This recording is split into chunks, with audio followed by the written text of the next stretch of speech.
নেকি কেনেকুৱা আছে হে বাহ বঢ়িয়া 11 টাকা গ'লে ফ্ৰী কেইবাৰকে চাবা ৰত্নাকৰ বাহ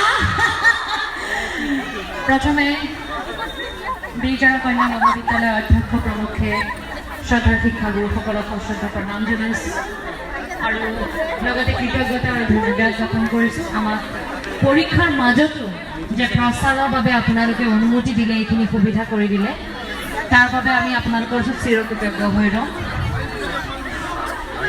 এতিয়া বঙাইগাঁও গোটেই অসম ঘূৰি ঘূৰি ঘূৰি ঘূৰি ঘূৰি এতিয়া আমি বঙাইগাঁও পালোহি টিম ৰত্নাকৰ জেবি প্ৰডাকশ্যনৰ প্ৰথম নিবেদন প্ৰযোজনা কৰিছে যতীন বৰা আৰু মই নৱনীতা শৰ্মা বৰাই পৰিচালনা যতীন বৰাৰ সংগীতেৰে সজাইছে সকলোৱে মৰমৰ শিল্পী জুবিন গাৰ্গে জুবিন দাৰ নামটো শুনিলে ছোৱালীবিলাকৰ চিঞৰটো ডাঙৰ হৈ যায় অভিনয় কৰিছে যতীন বৰা বৰষাৰাণী বিষয়া নিশিতা গোস্বামী বিষ্ণু খাৰকৰীয়া চেতনা দাস হিৰণ্য ডেকা প্ৰমুখ্যে নবীন প্ৰবীণ বহুতো শিল্পীয়ে লগতে আছে কণমানি অশ্ৰমিকা শইকীয়া সংগীতত কণ্ঠদান কৰিছে জুবিন গাৰ্গ গায়ত্ৰী হাজৰিকা শতাব্দী জোচুৱা সৈনিকা কণমানি হৰ্ষিতা ভট্টাচাৰ্য আৰু এটা গীতত ময়ো কণ্ঠদান কৰিছোঁ ৰত্নাকৰৰ গীতসমূহ উপলব্ধ আছে ধ্বনি ৰেকৰ্ডছ ইউটিউবৰ ধ্বনি ৰেকৰ্ডছত ৰত্নাকৰ ট্ৰেইলাৰ আৰু বাকী যিকেইটা গীত আমাৰ 3টা গীত ৰিলিজ হৈছে ৰাতি ৰাতি কলি মেলিলে আৰু এটা কথা কোৱা না গোটেইকেইটা ধ্বনি মিউজিকত ধ্বনি ৰেকৰ্ডছত আছে আৰু ৰত্নাকৰ বিষয়ে সবিশেষ জানিবলৈ তোমালোকে ৰত্নাকৰ আৰু যতীন বৰাৰ যোনটো অফিচিয়েল পেজ হয়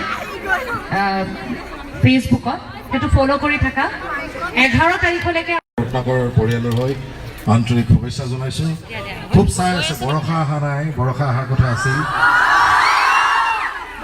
সকলো মই কথা দিছোঁ 11 অক্টোবৰৰ পিছত আমি সকলো আকৌ আহিম জলিমেক্স ARCC চিনেমা হল আছে তোমালোকে খালি 11 অক্টোবৰত চিনেমাখন চোৱা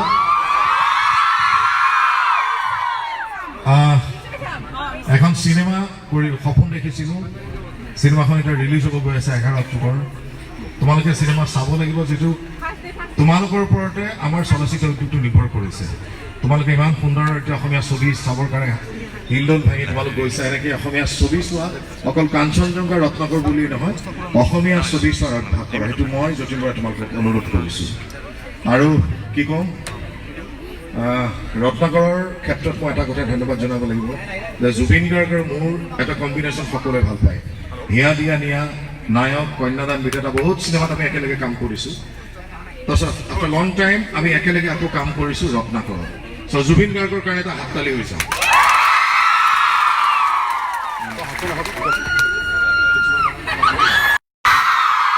জচুৱা হৈছে সৈনিকা মানস জচুৱা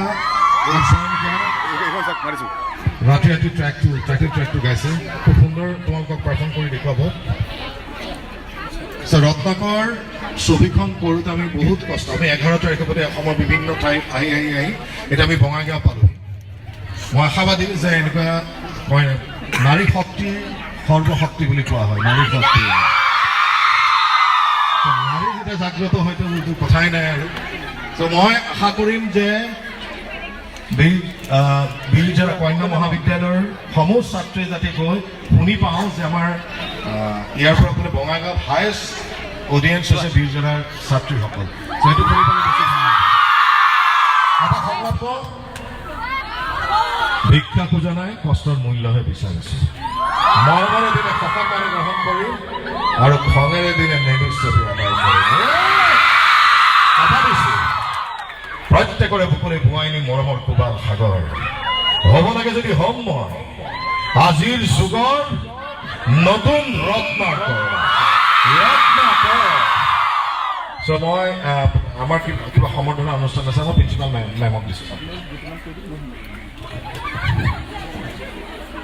আজি বেজৰা কন্যা মহাবিদ্যালয়ৰ প্ৰাংগণত আমাৰ মাজত উপস্থিত ৰত্নাকৰ অসমীয়া চিনেমাখনৰ অৱতীৰ্ণক কন্যা মহাবিদ্যালয়ৰ তৰফৰ পৰা ধন্যবাদ জ্ঞাপন কৰিছোঁ, কাৰণ তেওঁলোকে ইমান দূৰ আহি আমাৰ মহাবিদ্যালয়খন নিৰ্বাচন কৰি লৈ এইমাত্ৰ ক'লে যে কন্যা মহাবিদ্যালয় গতিকে ছাত্ৰী শক্তি সকলোতকৈ বা ছোৱালী বা কন্যাৰ শক্তি সকলোতকৈ শক্তিশালী, আৰু সেইবাবে মই তেখেতসকলক ধন্যবাদ জনাইছোঁ। আৰু আমি সকলোৱে এই যিখন চিনেমা প্ৰত্যেকে চাম বুলি আজি ইয়াতেই প্ৰতিজ্ঞাবদ্ধ হ'লোঁ, আৰু আমি চাবই লাগিব। আৰু এইখিনি কৰি মই বক্তব্য শেষ কৰিছোঁ। ধন্যবাদ। অধ্যক্ষ মহোদয় ধন্যবাদ। আমি আমাৰ মাজত উপস্থিত হোৱা শিল্পীবৃন্দক আমি প্ৰথমতে স্বাগতম জনাইছোঁ কন্যা মহাবিদ্যালয়ৰ তৰফৰ পৰা। আমি তেখেতসকলক সম্বৰ্ধনা জ্ঞাপন কৰিম। প্ৰথমতে সম্বৰ্ধনা জ্ঞাপন কৰিম আমাৰ অতি মৰমৰ শিল্পী, যাৰ নামেই নহয় যতীন বৰা, এটা নাম নহয়, যতীন বৰা এজন institution, future of Assam. Jatin Bora আমি এখন এই ৰত্নাকৰ চিনেমাৰ প্ৰযোজক পৰিচালক সমস্ত বুলি ক'লেও যাক ভুল কোৱা নহয়, তেখেতক আমি এখন ফুলাম গামোচাৰে সম্বৰ্ধনা জ্ঞাপন কৰিম। সম্বৰ্ধনা জ্ঞাপন কৰিব গীতাঞ্জলি বৰ্মন, মহাবিদ্যালয়ৰ ছাত্ৰী।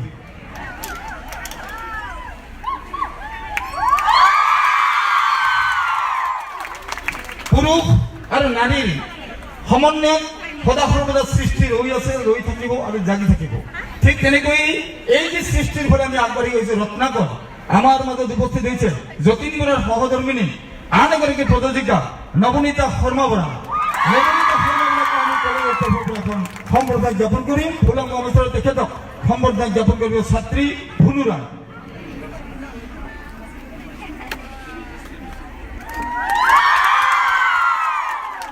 এবার আমি সম্বর্ধনা জ্ঞাপন করি নিশিতা গোস্বামী চক্রবর্তী, নামেই যার পরিচয়,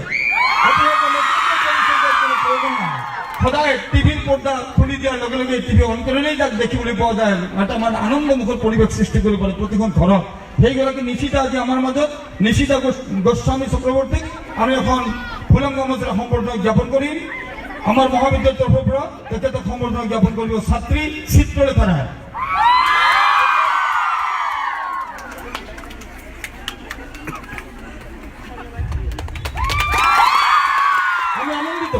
টিম ৰত্নাকৰৰ গায়ক মানস আমাৰ মাজত আছে, এগৰাকী উঠি অহা যুৱক নৱপ্ৰজন্মৰ এগৰাকী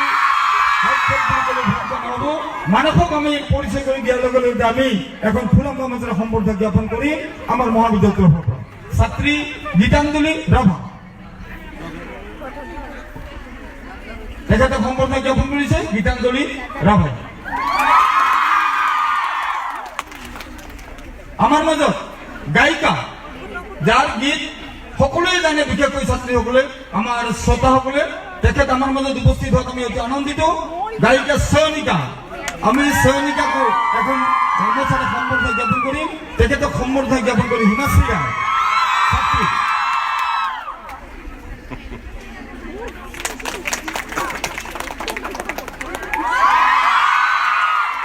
এইবাৰ আমি আশাৰ বাট চাই আছো, বহুতৰে কণ্ঠ আমি ইয়াত নিশ্চয় পাম। এইখন মঞ্চত, এই মঞ্চ প্ৰস্তুত কৰা হৈছে তেওঁলোকৰ কাৰণে, আৰু এই মঞ্চৰ যোগেদি আমাৰ নিশ্চয় তেখেতসকলৰ প্ৰতিভাও আমি আজি ইয়াত দেখিবলৈ পাম। ৰত্নাকৰৰ মাজতে আমি পামেই, আমি আমাৰ গায়ক যশক আমি এইখিনিতে পৰিচয় কৰি দিব লাগিছিল। আমাৰ কলেজৰ এগৰাকী ছাত্ৰী প্ৰীতি ৰেখা ৰায়।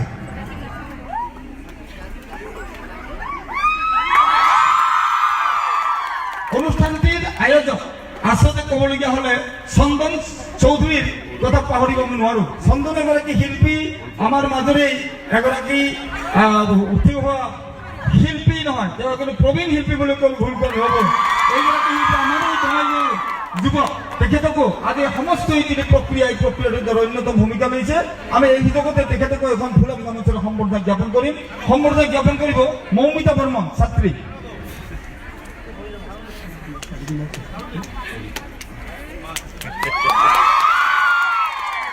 আমি আন এগৰাকীক এতিয়া সম্বৰ্ধনা জ্ঞাপন কৰিম সম্বৰ্ধনা জনাম আমি অৰূপ কি লিখি অৰূপ নাথ আমি অৰূপ নাথকো এই সুযোগতে এখন আমি ফুলাম গামোচাৰ মহাবিদ্যালয়ৰ তৰফৰ সম্বৰ্ধনা